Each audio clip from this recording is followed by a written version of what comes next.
ঘৰৰ পৰা মাহঁতে মোৰলৈ লৈ আহিছিলে এৰী পলু। খুৰীয়ে দেখিবলৈ কেইটামান মই পুহিবলৈ নিওঁ আৰু খুৰীয়ে নিলে কেইটামান পুহিবলৈ। তাৰপাছত মায়ে এয়া মামীয়ে দিলৈ থৈছে কেইটামান পুহিবলৈ।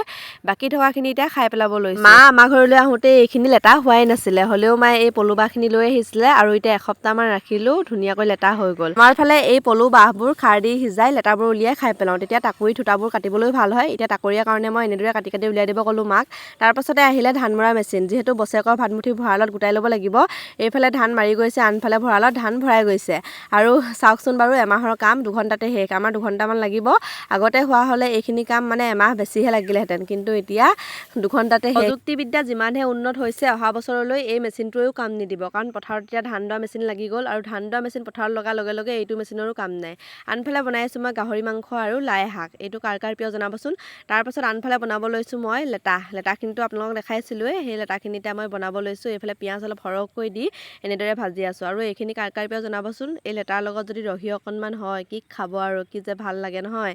এতিয়া সেইবিলাকলৈ মনত পেলাই পেলাই ভাজি আছোঁ। আনফালে আমাৰ মেচিনো লাগিয়ে আছে। আৰু আজিকালি কি হৈছে জানেনে, প্ৰযুক্তিবিদ্যা যিমানেই উন্নত হৈছে, মানুহবোৰ সিমানেই এলেহুৱা আৰু বেমাৰী হৈছে। আৰু আজিৰ ভিডিঅ'টো ইমানেই আছিলে, সকলোকে বাই বাই।